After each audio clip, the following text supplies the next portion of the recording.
Notre prochain conférencier est Guillaume Hébrard, qui est directeur de recherche au CNRS. Guillaume Hébrard travaille à l'Institut d'astrophysique de Paris ainsi qu'à l'Observatoire de Haute-Provence, connu pour héberger le télescope historique de 193 cm, avec lequel a été observée en 1995 la première planète tournant autour d'une étoile autre que le Soleil, une étoile de type solaire. Une installation aujourd'hui en partie modernisée, et que Guillaume Hébrard d'ailleurs utilise pour ses propres recherches, et des recherches de planètes extrasolaires, également appelées exoplanètes. Beaucoup de systèmes exoplanétaires sont très différents de notre système solaire, et cette diversité peut être illustrée avec deux cas particuliers, ceux des systèmes HD 80606 et WASP 148. Les propriétés de ces exoplanètes sont étonnantes, et l'histoire de leurs observations et de leur étude s'étale sur de nombreuses années. Les excentriques histoires des systèmes exoplanétaires HD 80606 et WASP 148, ce sera donc l'intitulé de la conférence que Guillaume Hébrard va vous donner. On peut vous applaudir. Très bonne conférence.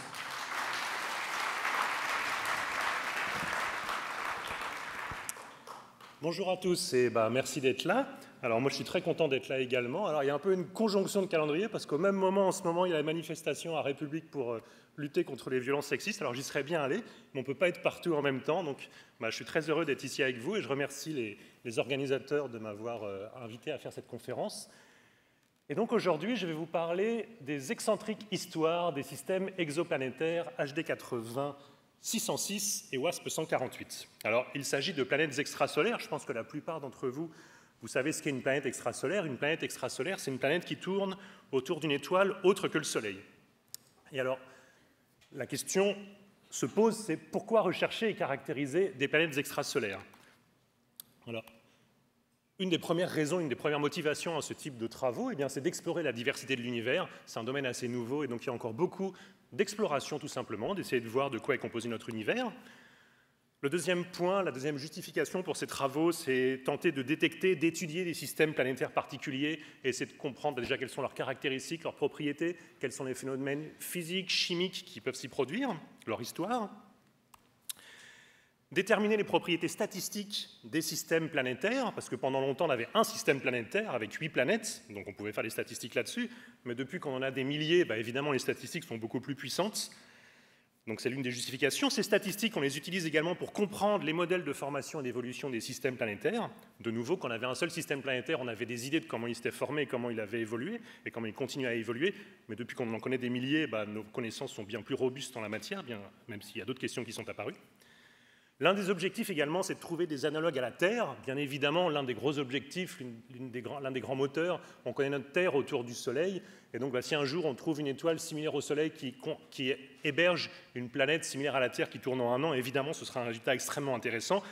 Avec toujours cette idée en fond également, la recherche de la vie extraterrestre. Alors c'est un objectif extrêmement ambitieux, évidemment, mais c'est l'un des objectifs de l'exoplanétologie. On s'intéresse aux exoplanètes également pour se poser la question de la vie extraterrestre d'un point de vue scientifique.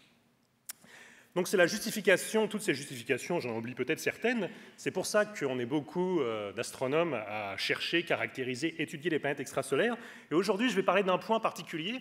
Je vais parler donc de ce point détecter, caractériser des systèmes particuliers pour essayer de voir quelles sont leurs propriétés de ces systèmes et puis est-ce qu'il s'y passe des choses physiques intéressantes qu'on essaierait de comprendre. Et donc je vais parler de deux cas. Le premier dont je vais vous parler cet après-midi, c'est le système HD 80606. Alors c'est un nom un petit peu barbare, mais souvent les noms des étoiles sont un petit peu compliqués. HD, c'est en souvenir de Henry Draper, qui était un astronome amateur, et dont le HD, c'est un catalogue très célèbre d'étoiles qui est très largement utilisé par les astronomes amateurs, les astronomes professionnels, et donc il porte son nom. Donc je vais vous parler de ce système qui est très particulier parce qu'il y a, comme je vais vous le montrer, une planète extrêmement excentrique qui tourne autour de cette étoile. Et le deuxième dont je vais vous parler, je ne sais pas si j'aurai beaucoup le temps d'en parler, mais je ferai de mon mieux tout en essayant de ne pas parler trop vite. Je vais vous parler du système WASP 148 qui intéresse beaucoup de personnes, beaucoup d'astronomes amateurs également, notamment avec l'Association française d'astronomie. Et ce système est très intéressant également, et donc j'en parlerai dans un deuxième temps. Alors quand on ne connaissait pas de planètes extrasolaires, les présomptions qu'on avait, c'est que les planètes qui tourneraient autour d'autres étoiles que le Soleil, elles auront des orbites quasi circulaires, toutes coplanaires les unes avec les autres, progrades, c'est-à-dire qu'elles tourneraient dans le même sens que le Soleil tourne autour de lui, ou leur étoile tourne autour d'elle, les planètes tourneraient dans le même sens. On s'attendait à avoir en gros un Jupiter à 5 unités astronomiques, l'unité astronomique étant la distance Terre-Soleil, une Terre à une unité astronomique. En gros, on s'attendait à trouver quelque chose comme notre système solaire. Et donc, l'histoire a montré que parfois on trouvait quelques planètes qui ressemblaient aux nôtres, mais la plupart des planètes qu'on connaît sont très différentes de ce qu'on connaît dans le système solaire. Et donc, les deux exemples que je vais vous montrer, ce sont des systèmes planétaires extrêmement différents de ce qu'on a dans le système solaire. Alors, très rapidement, comment on détecte, comment on caractérise une planète extrasolaire? On imagine un astronome qui observe une étoile avec une planète qui lui tourne en rouge, autour. L'étoile est en jaune, la planète est en rouge. Très souvent, on n'arrive pas à voir directement la planète. C'est trop compliqué, elle est trop proche de son étoile, des milliards moins de fois brillante que l'étoile, donc on n'arrive pas à la voir. Par contre, on peut détecter la planète de manière indirecte par l'effet qu'elle a induit sur son étoile, et notamment comme on le voit sur cette illustration, où les effets sont amplifiés. La planète tourne autour de l'étoile, les deux sont reliés par la force gravitationnelle qui relie les deux masses, qui fait que les deux masses s'attirent. Et donc l'effet de la planète sur son étoile fait que l'étoile va bouger un petit peu et va avoir ce petit mouvement périodique de révolution autour du centre de gravité du système étoile-planète. Et ça, on peut le détecter, notamment on peut détecter la composante radiale, c'est-à-dire la composante projetée sur la ligne de visée entre l'étoile et l'observateur. Et ça, on sait faire des mesures très précises de vitesse radiale. Alors, par spectroscopie, par effet Doppler, je ne vais pas rentrer dans les détails de ça, mais donc on peut mesurer un mouvement tel que celui-là de manière très précise. Et donc c'est cette méthode-là qu'ont utilisé Michel Mayor et Didier Queloz, qui ont détecté en 1995, donc il y a 26 ans, la première planète extrasolaire, qui s'est appelée 51 Pégasi B, donc autour de l'étoile 51 de la constellation de Pégase, un résultat vraiment extraordinaire qui a provoqué une véritable révolution dans l'astrophysique et même de manière générale dans la connaissance humaine, un résultat extraordinaire qui leur a valu le prix Nobel de physique il y a 2 ans. Les observations que ces deux astronomes suisses ont faites, qui leur ont permis d'obtenir ce résultat extraordinaire, c'était en France, à l'Observatoire de Haute-Provence, en utilisant le télescope de 193 cm, en utilisant un instrument franco-suisse qui s'appelait Elodie. Et donc voici le type d'observation qu'ils ont effectué à l'époque. On voit là sur l'axe des verticales, sur l'axe des Y, la vitesse radiale d'une étoile, l'étoile 51 de la constellation de Pégase, en fonction du temps. Donc chaque jour du mois, là, on voit différentes mesures. Et donc on voit que les valeurs bougent, au fur et à mesure du temps, la vitesse radiale de l'étoile bouge. On voit que c'est gradué en mètres par seconde, plus 20 mètres par seconde, plus 40 mètres par seconde, plus 60 mètres par seconde. Quand c'est positif, ça veut dire que l'étoile s'éloigne. Quand c'est négatif, ça veut dire qu'elle s'approche. Et là, on peut faire passer un modèle à travers ça. Et donc on voit une belle sinusoïde bien régulière. Et donc quand ils ont vu ça, Mayor et Queloz, ils se sont dit, ça y est, on a détecté la première planète extrasolaire. Et en effet, c'est le cas. Et donc à partir de ces observations-là, on peut commencer à caractériser la planète. Déjà, on peut voir sa période orbitale, on voit, c'est en gradué en jours. On voit que la période de ce signal, c'est 4,2 jours. Et avec les lois de Kepler, on sait que si on a la période orbitale d'une planète, on peut trouver la distance entre la planète et l'étoile. Et donc cette distance, si on fait le calcul, c'est 0,05 unités astronomiques, c'est-à-dire 5% de la distance Terre-Soleil. Donc ça veut dire que cette planète est extrêmement proche de son étoile, donc extrêmement chaude, elle reçoit beaucoup d'énergie de son étoile.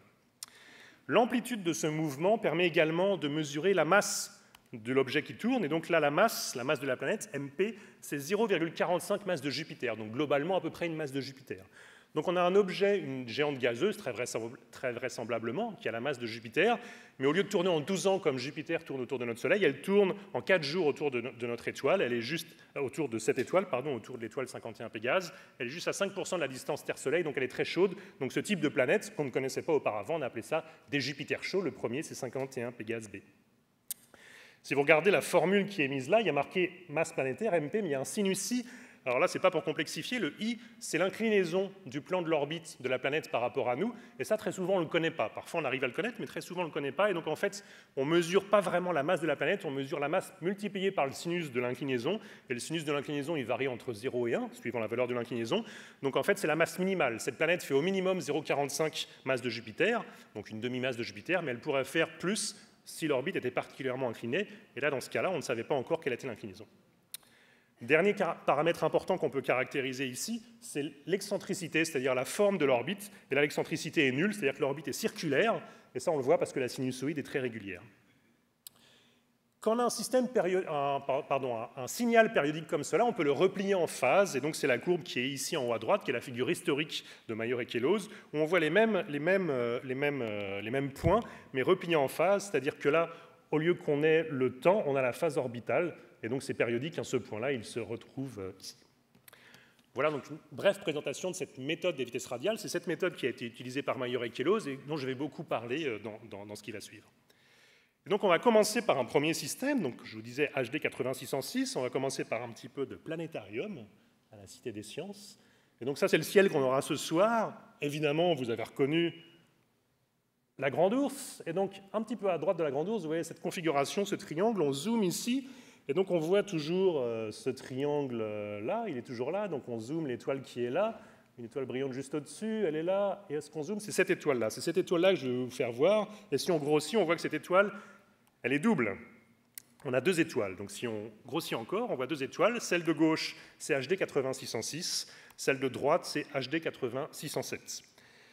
Donc celle de gauche, elle a une magnitude visible de 9. Donc ça, c'est la magnitude apparente. La limite pour voir à l'œil nu, c'est 6. Donc ça veut dire qu'elle n'est pas visible à l'œil nu, mais ce n'est pas une étoile des moins brillantes. Avec un petit télescope, on la voit sans difficulté. Son type spectral, c'est ce qu'on appelle G5, classe de luminosité 5. Alors ça, c'est un peu du jargon, mais en gros, ça veut dire que c'est à peu près le même type spectral que le Soleil. C'est une étoile qui est très similaire au Soleil. On a son magnitude apparente et son type spectral donne la magnitude absolue, donc on peut en calculer sa distance, et même la distance, on l'a encore mieux avec le satellite Gaïa depuis quelques années. Sa distance, c'est 217 années-lumière, donc on la voit telle qu'elle était il y a 217 ans, donc sous Napoléon, on va dire. Mais enfin bon, pour l'étoile, ça ne change pas grand-chose, hein, qu'on soit sous Napoléon ou Philippe Poutou, ça ne va pas changer grand-chose pour elle, c'est juste quelques années, quelques siècles. Une vie typique d'une étoile, c'est des milliards d'années, donc on la voit, on peut presque dire qu'on la voit au présent. Souvent, on dit « Ah oui, on voit les étoiles, peut-être elles sont déjà mortes ». Non, quand on voit un être humain, on le voit une fraction de seconde avant, une fraction de seconde après. Généralement, il n'a pas beaucoup bougé. En 200 ans, l'étoile, elle n'a pas beaucoup bougé. Donc, de physique, je veux dire. Donc, elle est à 217 années-lumière. Son mouvement propre, toutes les étoiles ont des mouvements propres sur le fond du ciel. Donc, son mouvement propre, c'est 56,7 milliarcs-secondes par an. Donc, c'est un tout petit mouvement, mais elle bouge un petit peu. Alors, je ne sais plus exactement dans quelle direction sur le plan du ciel, mais elle a un petit mouvement propre. Et sa vitesse radiale, c'est 3,8 km par seconde, c'est-à-dire qu'elle s'éloigne de nous à 3,8 km par seconde. Tout ça, c'est mesuré. Sa voisine, HD 8607, elle a une magnitude 9,1, donc très similaire, et elle a le même type spectral. Donc c'est-à-dire que c'est le même type d'étoile, elle a à peu près la même magnitude apparente, donc ça veut dire qu'elle a à peu près la même distance. Et ça, on l'a mesuré, Gaïa l'a mesuré, exactement 217 années-lumière. Elle a un mouvement propre très similaire, une cinquantaine de millisecondes d'angle que sa voisine, et une vitesse radiale qui est très similaire. Donc en gros, ces deux étoiles, elles sont pareilles, elles sont à la même distance, elles ont le même mouvement. Qu'est-ce que ça veut dire? Ça veut dire qu'elles sont liées. On a ici une binaire, une étoile binaire. Ces deux étoiles sont à 1400 unités astronomiques l'une de l'autre, 1400 fois la distance Terre-Soleil. Vu depuis chez nous, ça fait 21 secondes d'angle sur le ciel. Et les deux tournent autour l'une de l'autre en plusieurs dizaines de milliers d'années. Donc en quelques années, on voit le mouvement propre dont je vous ai parlé, hein, qu'on voit en orange. Mais là, cet écart de 21 secondes d'angle, il ne va pas bouger très rapidement. Et donc l'étoile qui m'intéresse plus particulièrement cet après-midi, c'est celle-ci, HD 8606. Et donc HD 8606, elle a été observée dans les années 2000, par les années 2000, par deux instruments, l'observatoire Keck à Hawaï, avec nos collègues américains, et les Européens, des Français et des Suisses essentiellement, à l'observatoire d'Hauts-de-Provence, avec l'instrument Elodie, qui avait été utilisé pour la première 51 Pégase B. Et donc ce que l'on voit ici, on voit de nouveau la vitesse radiale de cette étoile, HD 8606, en fonction du temps. Alors les observations, elles ont été faites, c'est gradué en jours juliens, HJD, ça veut dire héliocentrique Julian Day, des jours juliens dans le référentiel du Soleil. Et donc si on met dans notre calendrier, c'était entre mars 99 et mars 2001. Et donc on voit que ces points montrent des variations de la vitesse radiale de l'étoile. L'étoile s'éloigne, s'approche, s'éloigne, et il y a un beau modèle qui est mis par-dessus. Et la période de cette variation, c'est 111 jours. Donc comme je vous le disais tout à l'heure, quand on a un signal périodique, on peut le replier en phase. Donc là, on voit en fonction de la phase, ce sont les mêmes observations, cette période de 111 jours. À partir de la période, on peut calculer la distance entre l'étoile et la planète. C'est 0,45 unités astronomiques. Donc c'était la distance typique entre l'étoile et la planète, c'est à peu près la moitié de la distance Terre-Soleil. L'amplitude donne la masse, l'amplitude de ce mouvement en vitesse radiale donne la masse, c'est à peu près 4 masses de Jupiter, mais de nouveau, l'inclinaison n'était pas connue, donc ça aurait pu être bien plus, ça aurait pu être 40, 400 masses de Jupiter, mais au minimum, c'était 4 masses de Jupiter, mais quand même, il y avait de grandes chances que ce soit une planète, et donc une faible masse de l'ordre de 4 masses de Jupiter. Et puis surtout, vous voyez, par rapport à la sinusoïde que je vous ai montrée tout à l'heure, celle-là est vraiment très déformée, et très déformée, ça veut dire que l'orbite est particulièrement excentrique. L'excentricité, c'est 0,93. L'excentricité la plus haute qu'on peut avoir, c'est 1. Une orbite circulaire, c'est une excentricité de 0.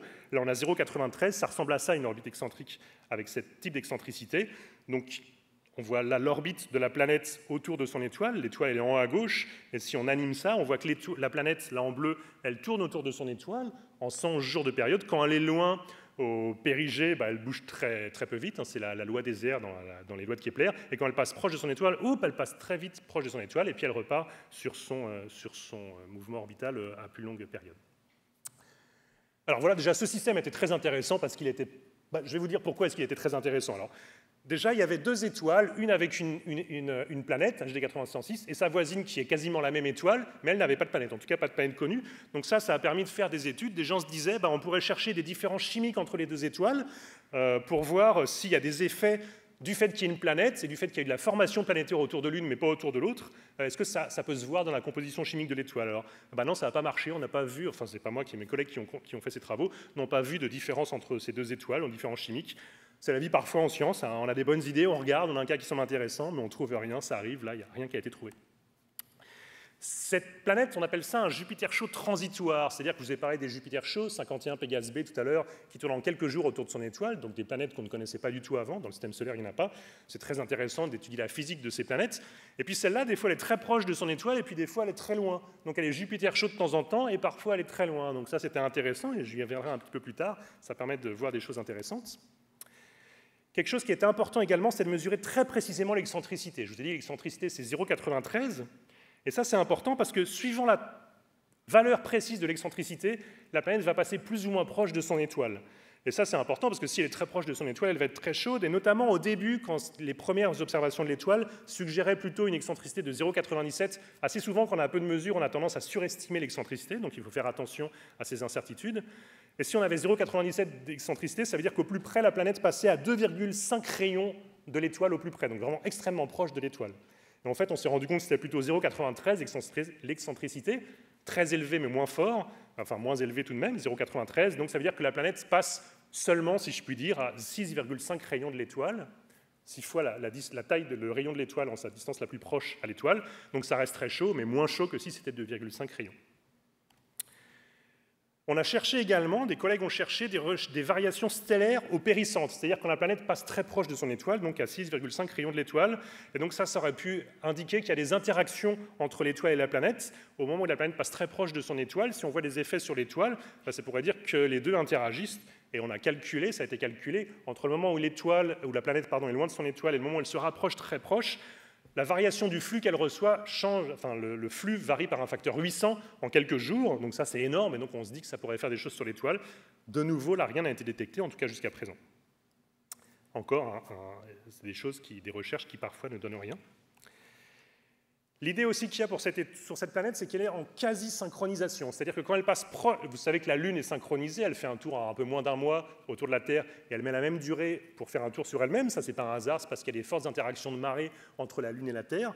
Là, on pense qu'il y a la même chose sur cette étoile, entre cette étoile et cette planète, et que quand elle passe proche de son étoile, là, elle est bloquée, et donc la période de rotation de la planète, on pensait que c'était proche de la période, juste au moment, enfin la vitesse qu'elle a, juste au moment où elle passe proche de son étoile. Une des grandes idées qu'il y avait, et la suite a montré que finalement, ça n'était pas le cas. Et l'idée qu'il y avait pour la formation de ce système très particulier, extrêmement excentrique, c'est que ce système, cette planète, s'était formée dans un disque perpendiculaire au plan de la binaire. On a les deux étoiles binaires, avec un plan de l'orbite de cette binaire, que la planète s'était formée dans un plan perpendiculaire à environ 5 unités astronomiques, et sans excentricité, sur une orbite circulaire, et que par la suite, par migration qu'on appelle causaille, mais on ne va pas rentrer dans les détails, les interactions entre le disque protoplanétaire, les deux étoiles, et puis les dissipations par effet de marée, l'interaction entre l'étoile et la planète, ont fait que l'orbite s'est rapprochée, l'excentricité a varié jusqu'à devenir extrêmement élevée, l'excentricité 0,93, et l'inclinaison également du plan de l'orbite de la planète a varié. Voilà donc toutes les idées qu'il y avait sur ce système qui était très intéressant. Et donc en termes d'observation, je vous ai dit, il y a quelque chose qu'on ne connaît pas, c'est l'inclinaison de l'orbite. C'est-à-dire que vu depuis la Terre, l'orbite pourrait être comme cela. Là, on voit l'étoile avec la trace de l'orbite. En rouge, ce serait une orbite circulaire qui passerait à la plus proche distance de la planète à l'étoile, mais l'orbite, c'est bien l'orbite en noir excentrique. L'excentricité pourrait être celle-ci, l'inclinaison pourrait être celle-ci, celle-ci, celle-ci. On ne connaissait pas l'inclinaison. Il n'y avait pas de mesure de l'inclinaison. Donc en gros, la question, quelle est l'inclinaison de ce système? Alors un moyen de le mesurer, c'est quand la planète là, passe juste derrière l'étoile. Ici, la planète ne passe pas derrière l'étoile, la planète passe à côté, là elle passe à côté, mais là elle passe à côté, mais là elle passe juste derrière l'étoile. Quand la planète passe juste derrière, évidemment on n'arrive pas à mesurer ça, à faire une image de ça, on voit qu'un point, la lumière de l'étoile. Mais au moment où la planète passe derrière l'étoile, il y a une petite différence, c'est-à-dire que la lumière qui éventuellement viendrait de la planète, elle est bloquée, donc on ne la voit pas, une sorte de mini-éclipse. Et donc ça devrait être plus... On s'attendait à ce que ce soit plus fort dans le domaine infrarouge. Le domaine infrarouge est plus faible température, et la planète est à plus faible température par rapport à son étoile. Donc le contraste entre les deux devrait être le plus favorable. Donc en gros, c'était intéressant de tenter d'observer en infrarouge juste à ce moment-là pour voir est-ce qu'on a une baisse de la lumière, ce qui voudrait dire que la planète passe juste derrière son étoile. Et ça a été fait avec succès, ça a été présenté en 2008, je me souviens, ça a été présenté à une conférence à Boston, c'était à l'époque dans le monde d'avant où on faisait des conférences, et vraiment c'était un résultat extrêmement intéressant. Quand les collègues nord-américains qui ont présenté ça, ça a vraiment fait une bombe, c'était vraiment un résultat extraordinaire. Donc ils ont utilisé le télescope spatial Spitzer qui observe dans l'infrarouge, et voici les courbes qu'ils ont montrées à l'époque, en 2008. En haut, la courbe de lumière, donc la lumière dans l'infrarouge en fonction du temps de HD 8606, et en bas, sa voisine HD 8607. On voit une grosse différence, évidemment, c'est qu'au milieu, là, on voit une baisse de la lumière de l'étoile, la lumière baisse. Alors pourquoi? C'est parce qu'ici, on voit la lumière de l'étoile et de la planète. Là, la planète passe derrière l'étoile, et hop, la planète réapparaît. Donc on voit une mini-éclipse de la planète éclipsée par son étoile. La planète passe derrière son étoile. Donc par rapport à ces 4 solutions, et bien celle-là, on peut toutes celles-là, cette catégorie d'inclinaison de l'orbite, on peut les exclure. On sait que la planète passe juste derrière son étoile. Alors ça, déjà, ça permet de contraindre l'inclinaison, mais ça permet d'avoir d'autres choses. Notamment, je vous ai dit que l'inclinaison, elle était importante pour mesurer la masse, parce qu'il y avait un sinus inclinaison qui se promenait là-dedans. Et donc l'inclinaison, c'est à peu près 90 degrés, donc le sinus, c'est à peu près 1. Donc le m sinus i vaut 4 masses de Jupiter. Et bien, si le sinus i vaut 1, ça veut dire que la masse, c'est vraiment 4 masses de Jupiter. Donc on a bien une planète 4 fois plus massive que Jupiter, mais c'est bien une planète. Il n'y a plus de doute là-dessus.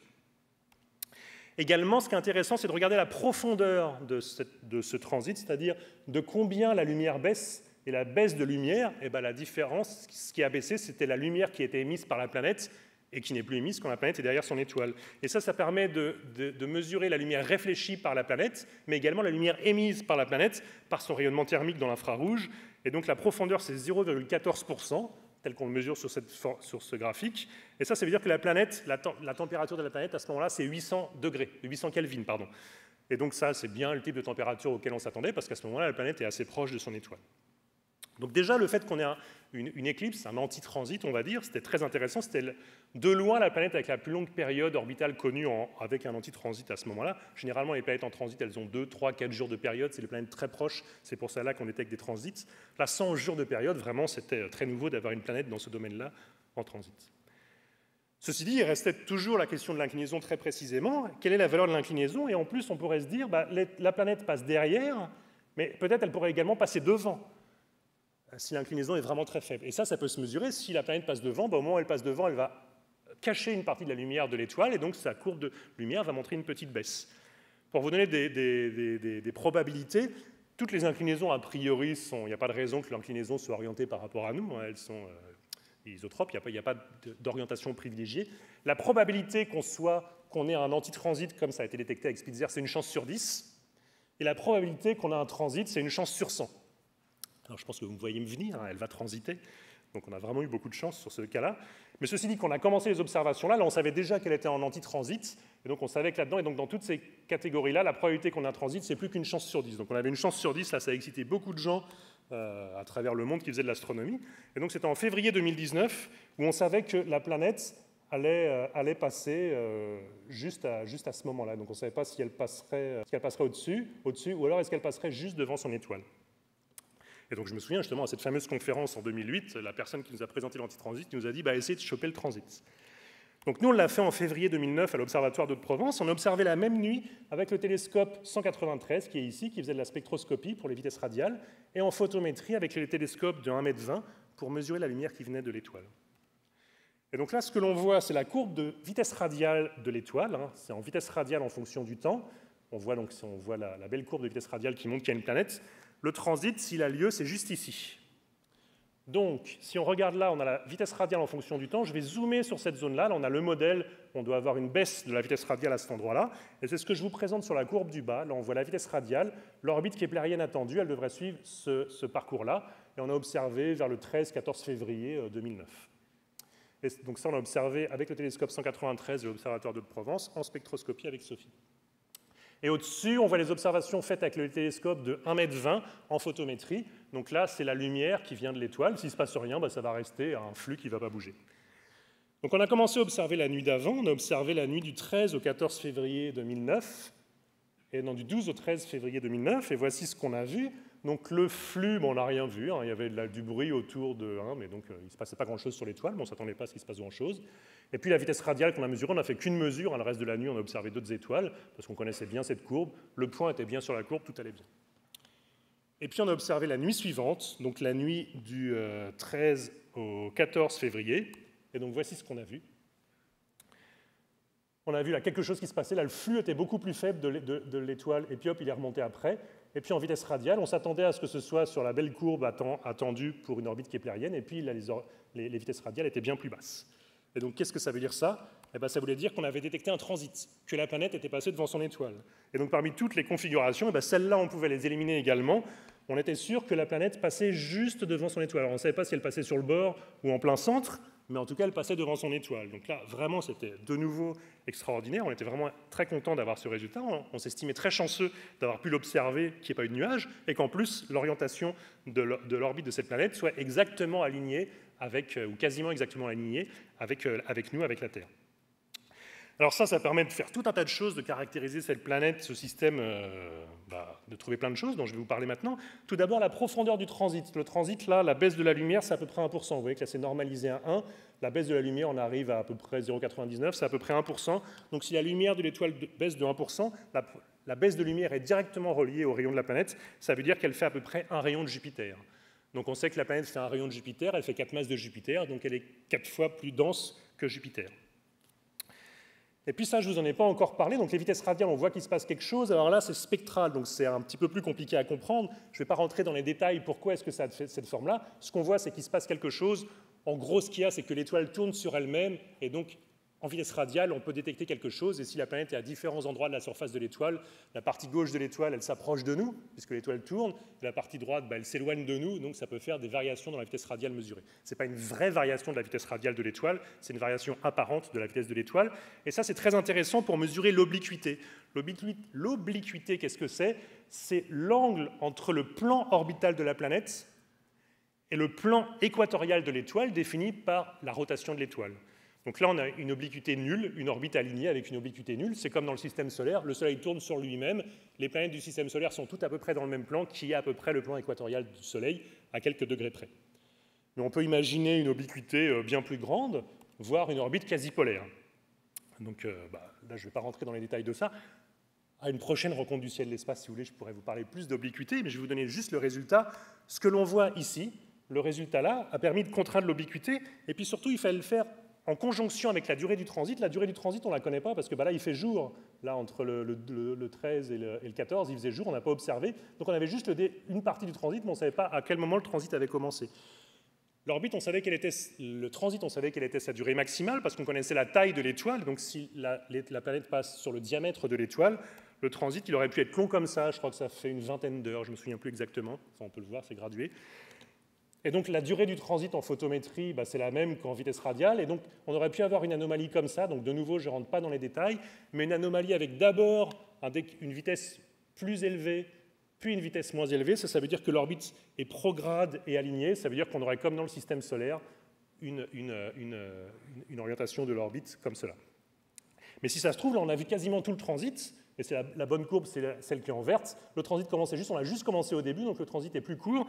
Et donc dans la courbe du bas, ça voudrait dire qu'on a juste une anomalie vers le bleu, vers les vitesses radiales les plus faibles. Et ça voudrait dire que l'orbite est quasiment polaire, que la planète est dans cette configuration-là, l'orbite de la planète. Et puis il y a toutes les cas intermédiaires où on peut avoir une obliquité intermédiaire. Alors nous, on ne pouvait pas répondre à cette question parce que on n'avait observé que ça. Mais comme je vous le disais, beaucoup de personnes étaient très excitées par ce système-là, donc beaucoup de gens l'ont observé à travers le monde. D'ailleurs, on n'est pas les seuls à l'avoir détecté. Il y a 2 autres équipes en Europe qui l'ont détecté. Enfin, en photométrie, en vitesse radiale, on est les seuls à l'avoir fait. Mais donc, nos collègues américains ont observé également, et donc notamment nos collègues de l'expérience MERS, qui est en Arizona. Eux, ils ont observé, mais en Arizona, c'est plus tard. Ils sont plus vers l'ouest, donc ils ont commencé à observer là, et ils n'ont rien vu. Ils ont dit, il n'y a pas de transit. C'est assez logique, parce que le transit était fini. donc bon, ils n'avaient pas grand-chose, mais ils ont fait comme nous, ils ont observé la nuit d'avant. Et la nuit d'avant, donc ils ont observé quand chez nous il faisait jour en Europe, et donc ils n'ont rien détecté non plus. Alors ils étaient un petit peu déçus parce qu'ils n'ont rien vu, ils n'ont pas vu qu'il y avait un transit, parce qu'ils n'ont pas eu de chance. Mais ceci dit, c'était très utile parce que cette courbe-là de Merce, elle dit qu'il n'y a pas de transit à ce moment-là. Et donc elle permet d'exclure toutes ces solutions-là. C'est-à-dire que le transit était court, c'est-à-dire que le transit était un petit peu rasant. La planète n'est pas passée sur un diamètre de l'étoile, sinon le transit aurait été plus long et nos collègues en Arizona l'auraient détecté. Ils ne l'ont pas détecté, donc ça veut dire que le transit est court, et donc ça veut dire que la bonne courbe c'est en vert, ou peut-être un tout petit peu plus à gauche, mais globalement en vert, et ça veut dire que l'orbite est inclinée. On n'a pas une orbite qui est l'orbite, le plan de l'orbite de cette planète n'est pas confondu avec le plan équatorial de l'étoile. On a une obliquité non nulle. Alors c'était le second cas dans l'histoire des exoplanètes d'obliquité non nulle. Le premier, on l'avait fait également à l'Observatoire de Haute-Provence l'année précédente, en 2008. Et donc le deuxième, on l'a publié en 2009. Et depuis, il y en a une trentaine de systèmes obliques qui ont été détectés. Alors suite à ce résultat, là vraiment, elle était en transit, elle était sur une orbite inclinée, vraiment c'était un système extrêmement intéressant. On a obtenu beaucoup de temps d'observation pour observer, notamment on a pu observer avec le télescope spatial Spitzer, donc c'est pas facile d'avoir du temps d'observation sur un télescope spatial, mais là vu qu'on avait obtenu des bons résultats sur ce système extraordinaire, on a eu du temps, et notamment on a pu observer la courbe de lumière, le transit, le long transit, donc depuis l'espace. Là vous vous souvenez la courbe que j'ai montrée juste avant. On a juste depuis le sol, on a juste une partie du transit, parce que sur Terre, parfois il y a le jour, parfois il y a la nuit, sans parler des nuages, donc on ne peut pas observer en permanence. Spitzer, lui, il est sur une orbite très loin, il peut observer en permanence. Et donc, avec Spitzer, on l'a programmé, on a observé une vingtaine d'heures à la suite, et on a pu observer tout le transit. Là, on a la vitesse radiale, tous les points qui ont été obtenus pendant une décennie pour bien caractériser l'orbite. Et là, on a nos observations du transit spectroscopique pour contraindre l'obliquité, ce qu'on avait observé à l'Observatoire de Haute-Provence en février 2009. On a réobservé en janvier 2010 simultanément avec ce qu'on avait fait avec Spitzer. Et nos collègues américains également observaient avec le télescope Keck, donc 6 mois avant, aux îles d'Hawaï. Donc avec tout ça, on a pu contraindre très précisément plein de choses, notamment l'obliquité. Donc on a vraiment une orbite oblique. 42 degrés, une orbite alignée, ce serait 0 degré. Là, on est à 42 degrés, plus ou moins 8 degrés, donc c'est significativement non aligné. Ça ressemble à ça, le système HD 8606. Là, on a l'axe d'épaule de l'étoile. L'étoile tourne autour de cet axe. Donc le plan équatorial de l'étoile, il est ici. Mais la planète, elle tourne comme cela. Elle est fortement inclinée par rapport au plan équatorial de l'étoile. Alors on a calculé tout un tas de trucs, là je ne rentre pas dans les détails de tous ces chiffres qu'on a publiés à l'époque, j'en donne juste quelques-uns. La durée du transit c'est 11,9 heures.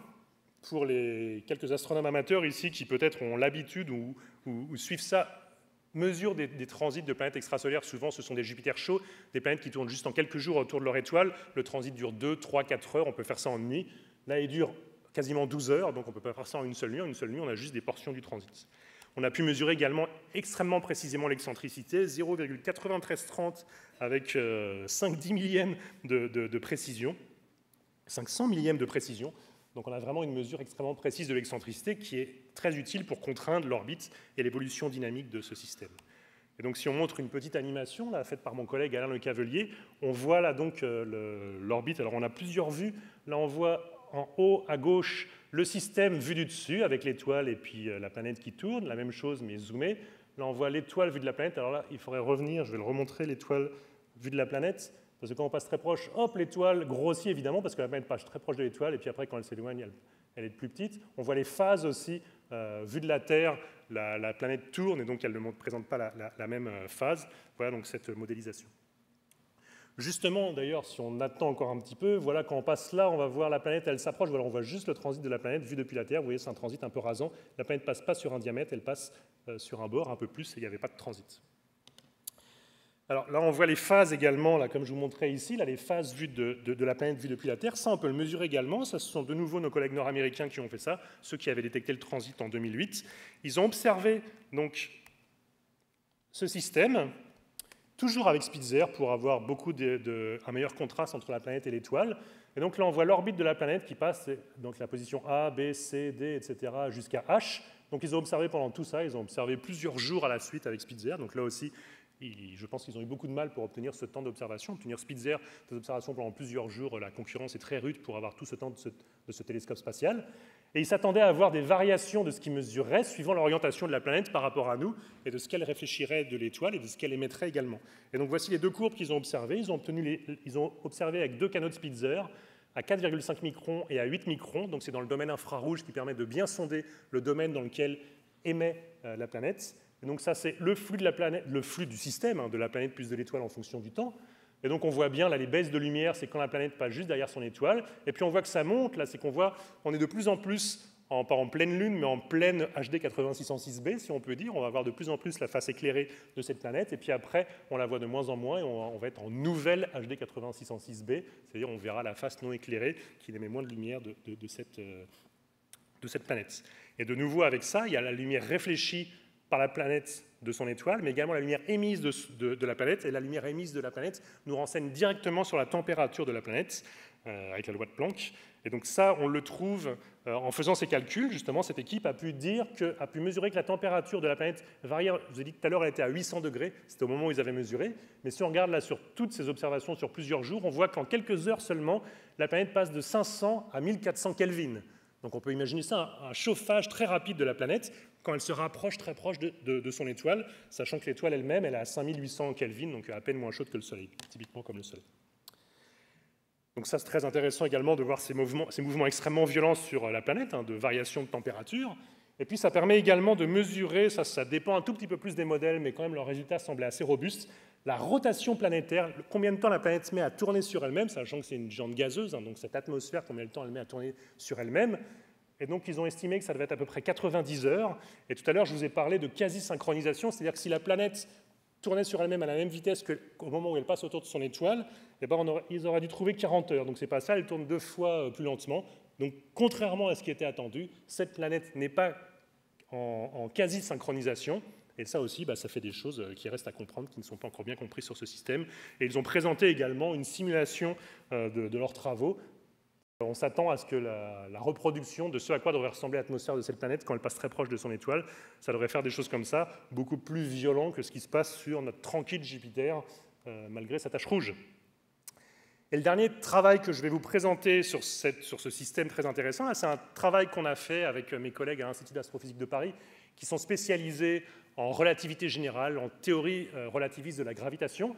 Et probablement, il y a beaucoup de férus d'astronomie ici. Vous connaissez l'histoire de l'avance du péricentre, du périhélie de Mercure. Vous savez que pendant longtemps, on mesurait très précisément le mouvement de toutes les planètes du système solaire. Depuis longtemps, on sait que... Alors, peut-être dire ce que c'est avant, on le voit sur cette illustration. Le péricentre, le périhélie, c'est l'endroit de l'orbite qui est le plus proche de son étoile. Si on a une orbite circulaire, il n'y a pas de péricentre, tous les points sont à la même distance de l'étoile. Mais là, quand c'est très excentrique, il y a un point le plus proche. Et il se trouve que ce point le plus proche, il bouge petit à petit avec le temps. Il peut bouger pour tout un tas de raisons. Dans le cas de Mercure, il bouge grandement parce qu'il y a les interactions de Vénus, de la Terre. Les autres planètes font que ça bouge un petit peu. Mais en faisant tous ces calculs très précisément pour Mercure, ça ne collait pas, il restait un truc qui ne marchait pas. Et la réponse, elle a été donnée par Albert Einstein. Il a dit, si on ne prend pas la gravité telle qu'elle est décrite par Newton, on la prend telle qu'elle est décrite par Einstein, et on sait qu'il y a une avance du péricentre qui est définie par cette équation qui fait intervenir la masse de l'étoile. Donc plus l'étoile est massive, plus ça va être important. Et surtout, ça divise. Alors il y a la vitesse de la lumière, comme toujours avec Einstein, mais là, ce qui nous intéresse, il y a le demi-grand axe A et puis l'excentricité E. Ce qui veut dire que plus le système est compact et plus l'excentricité est grande, plus l'avance du péricentre va être avec une valeur élevée. Dans le cas de Mercure, si on prend cette équation et qu'on applique, on trouve 42 secondes par siècle, donc c'est vraiment des secondes d'angle. Un tour, c'est 360 degrés, donc c'est vraiment un tout petit décalage, mais qui avait été mesuré. Et c'était justement ce qui manquait pour bien comprendre le mouvement de Mercure. Ça a été trouvé au début du XXe siècle. Ça a été reproduit exactement 42 secondes d'angle. Le mouvement de Mercure, pour bien le comprendre, il faut prendre en compte la relativité générale. Et si on prend le cas de HD 8606, là on s'attend à un effet 5 fois plus grand, notamment surtout dû au fait que l'orbite est bien plus excentrique. Mercure est un petit peu excentrique, mais je crois que c'est 0,2 d'excentricité, quelque chose comme ça. Là, c'est 0,93 d'excentricité, donc l'effet est bien plus grand, 215 secondes d'angle par siècle. Bon, ceci dit, Mercure, on la mesure hyper précisément. HD 8606, c'est quand même moins facile. Donc on s'est demandé, est-ce qu'on pourrait mesurer cette avance du péricentre du système HD 8606 et confirmer la théorie de la relativité générale. Alors bon, il n'y a pas tellement de suspense, on n'est pas tellement inquiet, on est quasiment sûr que ce qu'on mesurerait, ce serait 215, alors, sauf s'il y a quelque chose qu'on n'a pas compris, mais a priori, en tout cas, la contribution de la relativité générale, elle n'est pas remise en cause, personne ne remet ça en question. Et on ne savait pas bien comment trouver. La solution elle a été trouvée par un jeune étudiant de l'Institut d'astrophysique de Paris, François Larouturou, qui a proposé l'astuce pour détecter ce mouvement. En fait, l'astuce consiste à mesurer le temps entre l'antitransit, quand la planète est derrière, et le transit, l'intervalle de temps qui sépare les deux. Et les deux temps, le transit et l'antitransit, les deux peuvent être mesurés très précisément. Et donc, entre les deux, il se passe à peu près 5,9 jours, entre le moment où la planète est là et le moment où la planète est là. Et vu que toute l'orbite bouge, et bien ce temps il va bouger au fur et à mesure du temps. Et en fait, entre 2010, on a mesuré en 2010, on a mesuré 5,9 jours à quelques dizaines de secondes près. Et donc on pourra refaire la même mesure en 2025, et là on s'attend à avoir 4,5 minutes de différence. Donc on n'a pas encore fait cette mesure, en fait on la fera avec quoi? La première mesure qui a été faite, elle a été faite, donc c'est celle qu'on a publiée en 2010 avec Spitzer. Spitzer ne volera plus, mais dans quelques mois, il y a un numéro spécial de Ciel et Espace là-dessus. Je ne suis pas sûr qu'ils parlent de ce problème-là, mais ce sera pour un prochain numéro. Mais peut-être qu'ils en parlent, je ne sais pas. En tout cas, Spitzer va faire là aussi beaucoup de programmes, notamment en exoplanétologie. Et si Spitzer réobserve, dans quelques années, on va attendre qu'il soit lancé, l'antitransit et le transit de cette planète, et la prédiction de mes collègues dynamiciens relativistes de l'Institut d'astrophysique de Paris, c'est qu'on aura 4,5 minutes de différence, ce sera plus court, entre ce qu'on a mesuré en 2010 donc, et maintenant. Donc, je vous donne rendez-vous dans quelques années pour voir si notre prédiction s'est vérifiée. Et puis, donc, ce jeune étudiant, là, il a également, vu que ça tourne, l'ensemble tourne, en fait, étant donné que ça tourne, la planète n'est pas toujours vue en transit, et donc il a pu calculer qu'en fait, HD 80606b n'est vue en transit que depuis 9000 ans. Il y a 10 000 ans, la planète passait juste au-dessus de son étoile, et donc on n'aurait pas eu de transit. Et donc, petit à petit, l'avance du péricentre continue. Et donc, sa prédiction, c'est que dans 500 000 ans, la planète ne sera plus en transit. Donc là, la prédiction, même 9 000 ans, je ne suis pas sûr qu'on se souviendra encore de ces travaux-là pour le vérifier. Nous verrons bien. Et puis le dernier point sur ce système, c'est dans la cour de notre institut, l'Institut d'astrophysique de Paris, vu que c'est un système vraiment très intéressant, très particulier, et auquel l'Institut d'astrophysique de Paris a contribué. Et on a fait une maquette dans la cour d'un exoplanétaire. On fait des planétaires où par terre on met les planètes du système solaire. Nous, à l'IAP, on a fait un exoplanétaire. Donc si vous vous rendez un jour à l'Institut d'astrophysique de Paris, à un moment d'une science en fête ou quelque chose comme ça, dans la cour, vous verrez qu'il y a ce système-là qui est représenté. Voilà, donc je crois que je vous ai dit beaucoup de choses sur HD 80606. Il me reste un quart d'heure, 20 minutes, donc je vais essayer pendant ce temps-là de vous parler d'un deuxième système très intéressant qui est WASP 148. Donc lui, il est ici représenté par cette vue d'artiste. C'est le système WASP 148, donc un système exoplanétaire en forte interaction. Alors comment il a été détecté?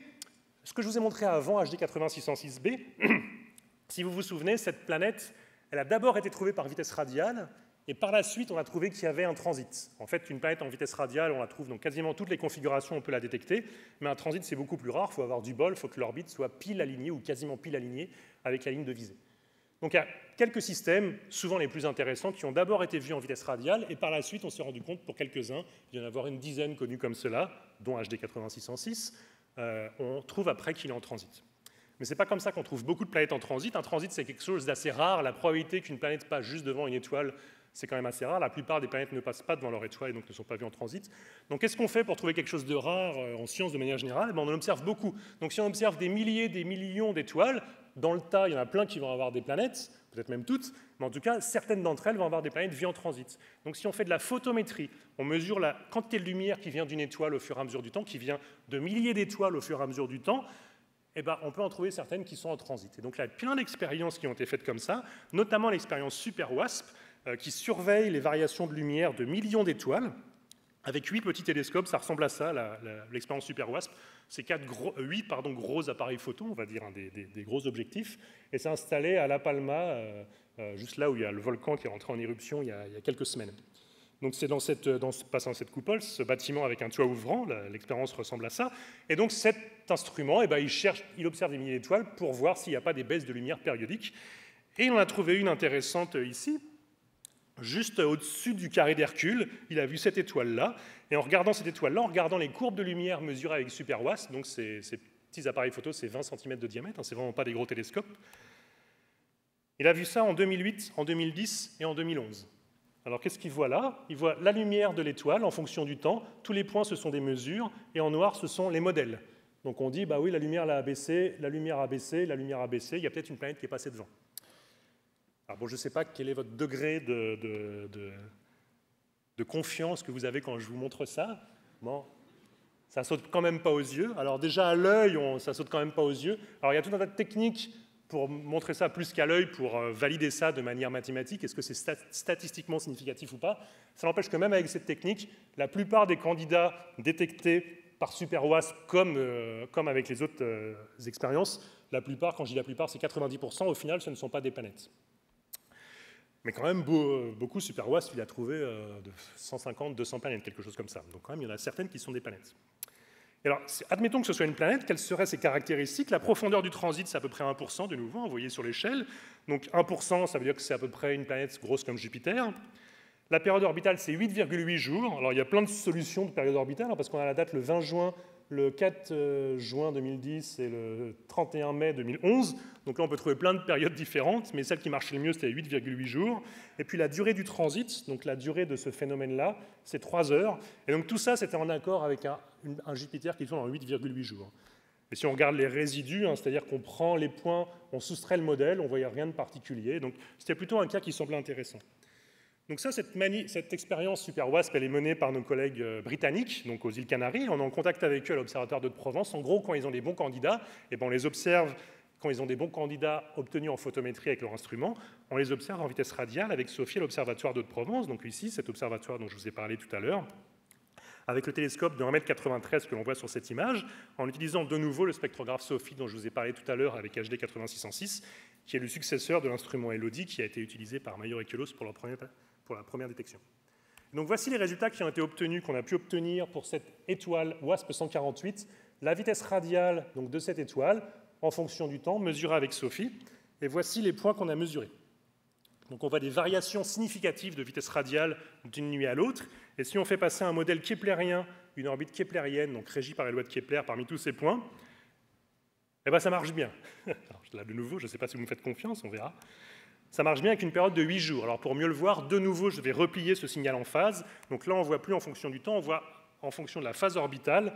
Donc l'étoile s'éloigne, s'approche, avec une période de 8,8 jours, exactement la même période qu'avaient trouvé nos collègues de l'expérience SuperWASP. Donc on a dit oui, c'est bon, on a une planète. Et c'était la 148e de cette expérience qu'on a appelée WASP 148b. On était hyper contents. Et puis l'amplitude de ce mouvement-là, là plus ou moins 40 mètres par seconde, ça permet de mesurer la masse, si on a 8,8 jours de période, et ça correspond à 0,4 masse de Jupiter, donc un petit Jupiter chaud. Voilà. Alors, ceci dit, je vous dis que ça marche bien, mais en fait je reviens sur cette figure. On voit quand même que les points ils suivent à peu près la courbe, mais c'est quand même pas nickel. On voit que parfois ils sont quand même un petit peu loin de la courbe. Donc ça se voit encore mieux si on fait de nouveau les points, les mesures en fonction du temps, et de nouveau on trace les résidus, c'est-à-dire on soustrait le modèle, ici la sinusoïde noire, au point de mesure. Si le modèle est bon, on doit être à peu près à 0. Voici les résidus en dessous. Les résidus ils devraient être autour de la ligne à 0 si le modèle était bon. On voit que le modèle n'est pas parfait, il n'est pas nul, parce qu'on voit quand même une variation à 8,8 jours, mais il semble qu'on voit autre chose. Donc en gros, ça veut dire que le modèle n'était pas trop mauvais, on n'avait pas trop de doute quand même qu'il y avait bien une planète à 8,8 jours, mais notre modèle n'était pas parfait, et donc comment améliorer le modèle? Ou ça voudrait dire que la planète, par exemple, elle pourrait être excentrique, là ce que je vous ai montré ici, c'est une orbite circulaire, ou il pourrait y avoir une autre planète, ou il pourrait y avoir autre chose. En gros, on ne savait pas, il y avait des hypothèses, et qu'est-ce qu'on fait quand on ne sait pas? On réobserve, on a continué à observer, on a observé pendant des années, ça ce sont les observations de 2014, 2015, 2016, 2017, 2018, on a observé 5 ans cette étoile avant de trouver la solution. Et la solution, c'était qu'à la fois l'orbite était excentrique et qu'en plus, il y avait 2 planètes. Et donc là, on voit le modèle en noir à 2 planètes qui tente d'ajuster toutes les mesures faites en rouge ici.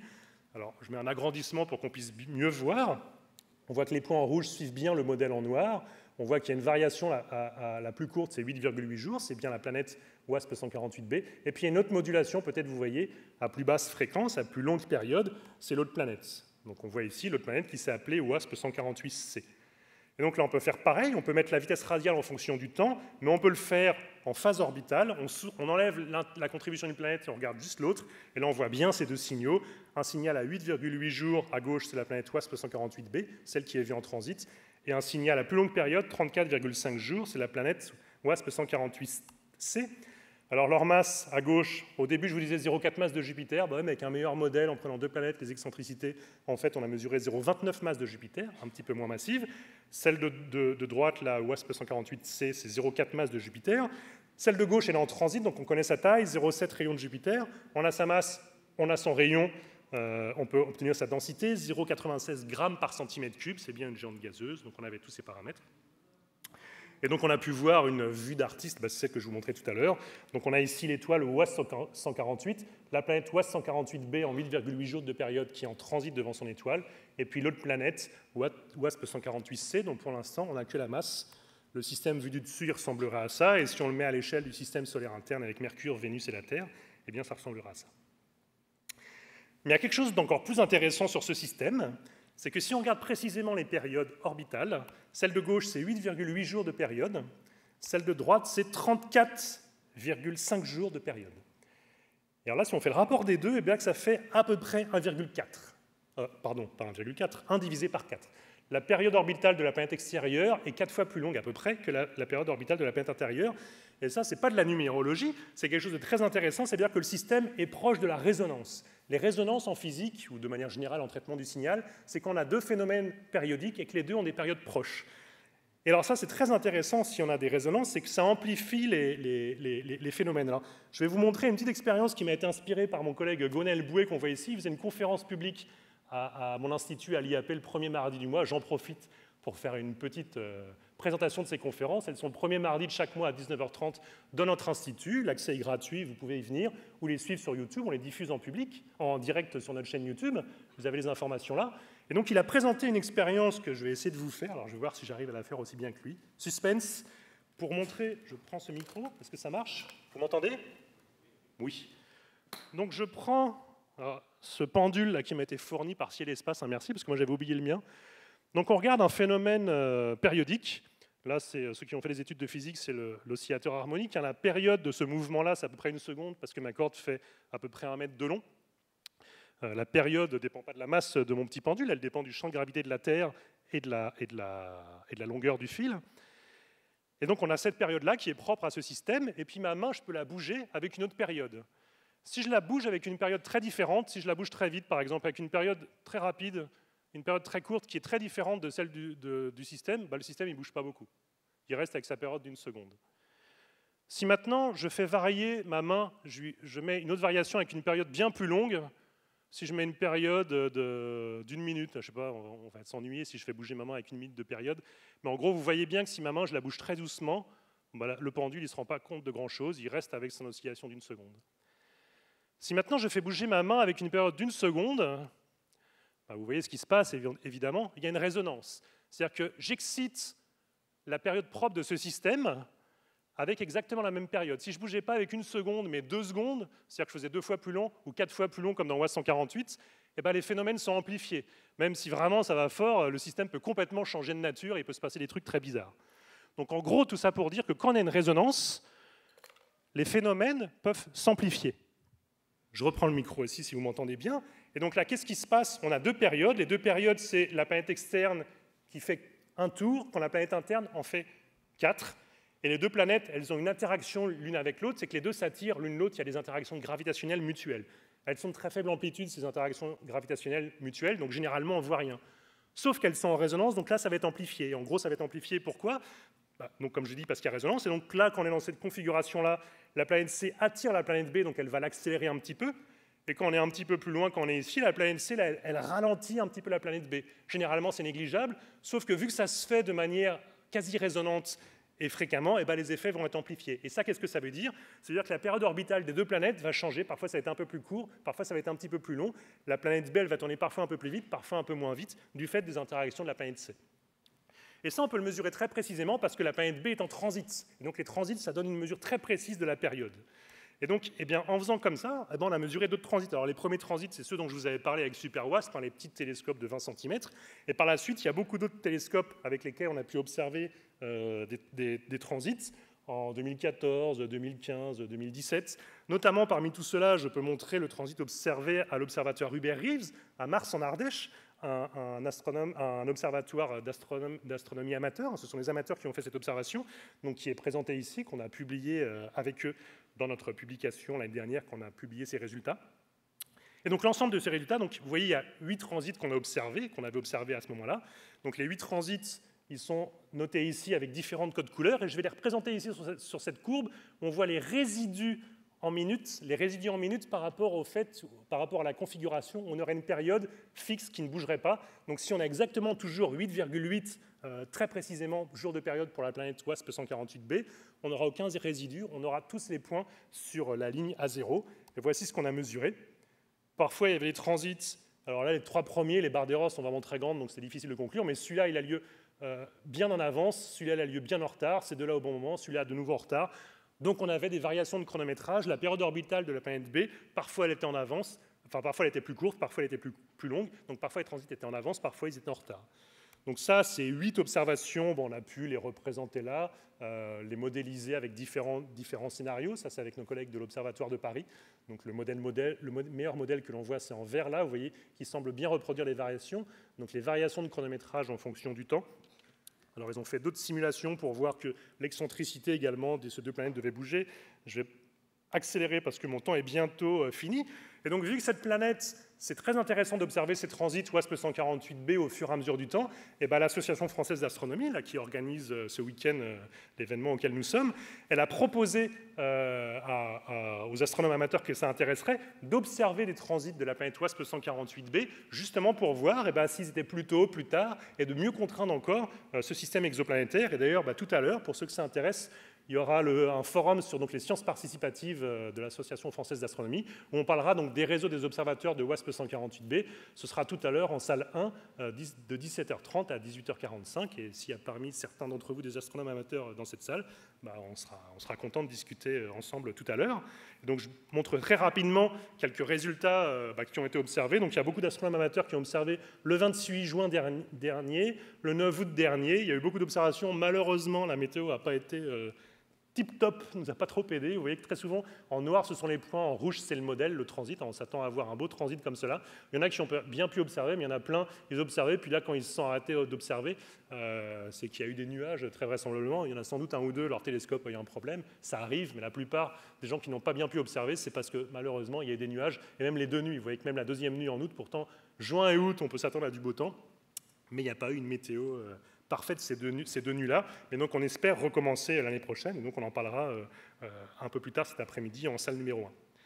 Alors, il y a d'autres personnes qui ont continué à travailler sur ce système, dans l'astronomie amateur, mais aussi professionnelle. Donc là, on voit les prédictions, les modèles des variations de chronométrage en fonction du temps. Donc on s'attend à ce que le transit soit 20 minutes trop tôt, 20 minutes trop tard, 20 minutes trop tôt, 20 minutes trop tard. Là, les points blancs, c'est ceux qu'on a obtenus, nous, quand on a publié notre résultat l'année dernière.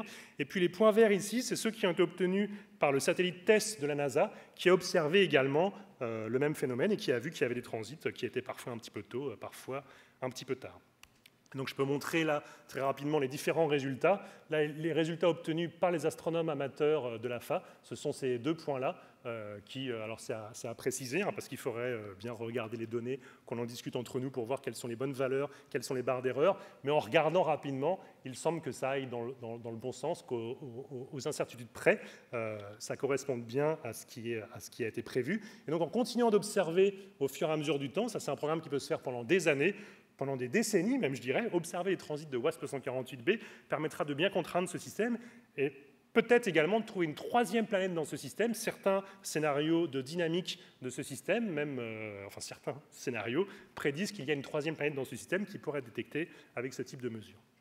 Et donc pour conclure sur ce système, donc le système planétaire WASP 148b, donc il inclut deux planètes géantes en forte interaction, qui montre des variations de chronométrage de quelques minutes, même quelques dizaines de minutes. C'est le seul cas, c'est le seul système dans ce cas qui a été détecté depuis le sol. Il y en a certains qui ont été détectés depuis l'espace, avec le satellite Kepler notamment. Ça, c'est le seul qui a été détecté depuis le sol. Actuellement, c'est le seul qui a été détecté depuis le sol. Pour obtenir ces résultats, ça nous a nécessité une douzaine d'années d'observation, donc un programme à longue échéance, avec à la fois des observations en photométrie pour mesurer la quantité de lumière, à la fois des mesures en spectroscopie pour mesurer la vitesse radiale, des observations essentiellement depuis le sol, mais également depuis l'espace avec le satellite TESS dont je viens de parler, des travaux essentiellement menés par les astronomes professionnels, mais également avec des contributions d'astronomes amateurs. Donc tous ces résultats nous permettent de contraindre, de mieux comprendre l'architecture de ce système, sa physique, son histoire, comment il a évolué.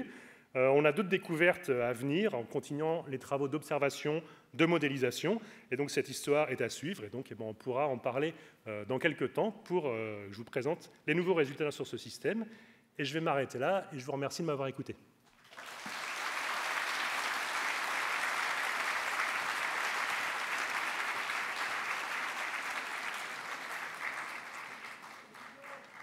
Merci beaucoup, Guillaume, pour cette belle présentation avec des allers-retours perpétuels entre modèles et observations qui sont bien à l'image de la démarche de l'astronome.